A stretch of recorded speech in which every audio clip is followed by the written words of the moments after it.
The internal implosion scenario represents a trajectory often anticipated by Western analysts, where the Iranian state succumbs to the cumulative weight of its own internal contradictions. This path is driven by a volatile combination of relentless international sanctions, skyrocketing hyperinflation, and a deep-seated cultural rift between the ruling elite and a younger generation emboldened by movements like woman freedom.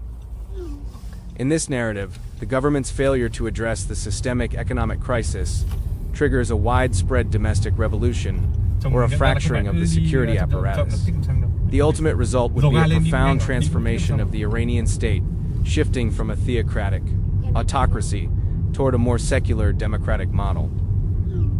By choosing to abandon its nuclear ambitions in exchange for the lifting of global sanctions, a post-revolutionary Iran would aim to reintegrate into the international supply chain, effectively ending decades of isolation and fundamentally altering the power balance of the Middle East.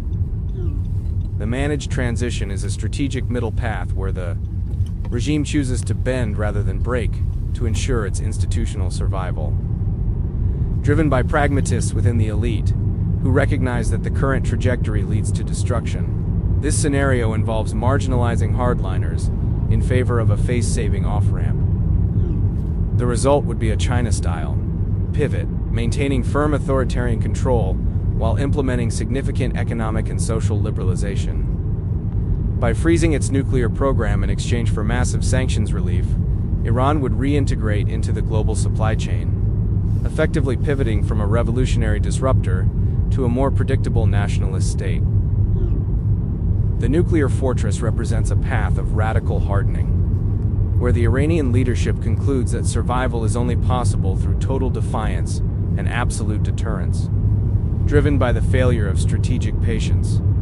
Following the February 2026 strikes and the assassination of top leaders, the new regime, potentially under Mojtaba Khamenei, decides to officially cross the 90% enrichment threshold to achieve a nuclear breakout.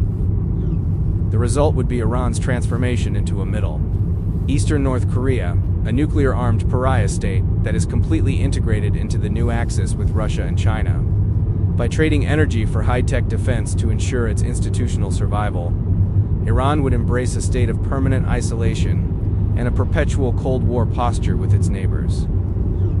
Overall,